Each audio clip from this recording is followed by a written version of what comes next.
I've known Tim and Luke from OK Cider for a few years now, since back when I was home brewing, and we've talked about doing something like this ever since I had the idea of starting NEFF Brewing, and we'd talked at a bunch of different just beer festivals and events about one day we're going to do collaboration, and then it was actually an Instagram influencer, Michelle, the brew babe, and she kind of just spawned the idea. It was like, hey, why don't you guys do a collab this year? And we were like, well, that sounds awesome. Let's do it. Let's make it happen.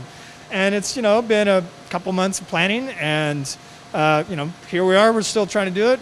Despite COVID and everything, wearing our masks and getting together and gonna brew a good beer or graph. Excuse me. It's my first graph ever. I'm really excited for it. We're gonna be blending either 60-40, 70-30 cider to beer wort, and then gonna ferment that here and package it in both cans and draft. It'll be available in both tap rooms, and we're real excited for it. One, we're just friends. We want to work together, but also being two gluten-free establishments, the one in Tulsa, the one in Oklahoma City, it's just, there's great synergy there, and we can work together, and using the gluten-free cider and the gluten-free beer wort, we can come together and make a really unique drink that's not really available out there in the market, at least not mass-produced by anyone, and create something new and fun to try for people who have celiac disease or gluten intolerance.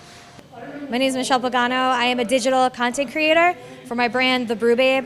I actually met the guys from OK Cider about 3 years ago at CiderCon.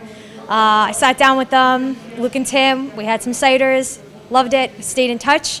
And over the years, I saw how their business was growing.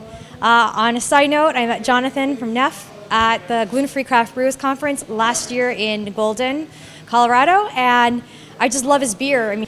And so then I believe it was on the OK Cider, their post where they were coming out with something, and I had tagged them like, oh, I should come visit, and they're like, totally come visit soon. I'm like, we have to collaborate, and then tagged NEFF on there, and he chimed in. He's like, yeah, we should totally do this. And so I didn't waste any time. It was like a Saturday night. I wrote a direct message, and I said, hey guys, let's get this started. I would love to do something. When can we do this? Feel free to message me on Monday. It's cool. And so then we got the conversation rolling, and we started talking about different ideas, and that's how it started. Jonathan and I, when we first met a few years ago, it immediately started talking about collaborations. He's a fan of our stuff. I'm always a fan of his stuff. Just drinking gluten-free beer it's nice to have something and not have to worry about gut issues, being gluten intolerant.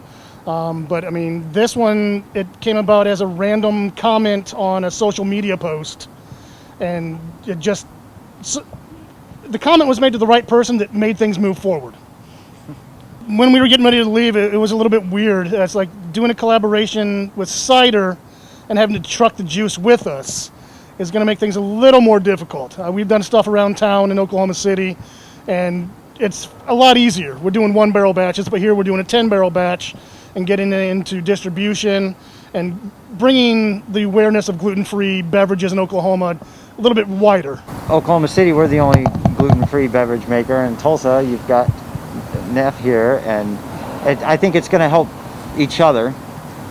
People here in Tulsa might find out about us that they may not have known, and I know that we'll be pushing NEFF down in Oklahoma City because we don't see many of their beers there.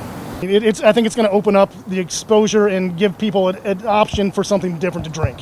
When we started talking about it, Jonathan had said, I was thinking like something like a brown ale, and I was like, okay, you're on the right track, because I was thinking if we blended an amber ale, because I'd been at a bakery with my kids, and I ate this apple fritter, and I was like, this would make a really good graph. And I just like, those flavors just popped in my head, and a little bit of cinnamon, some vanilla, and get that apple, but with the bready character of a beer. And I was like, this would be perfect. Long-term goal is we want to try to do this once a quarter and get something going back and forth between the two of us.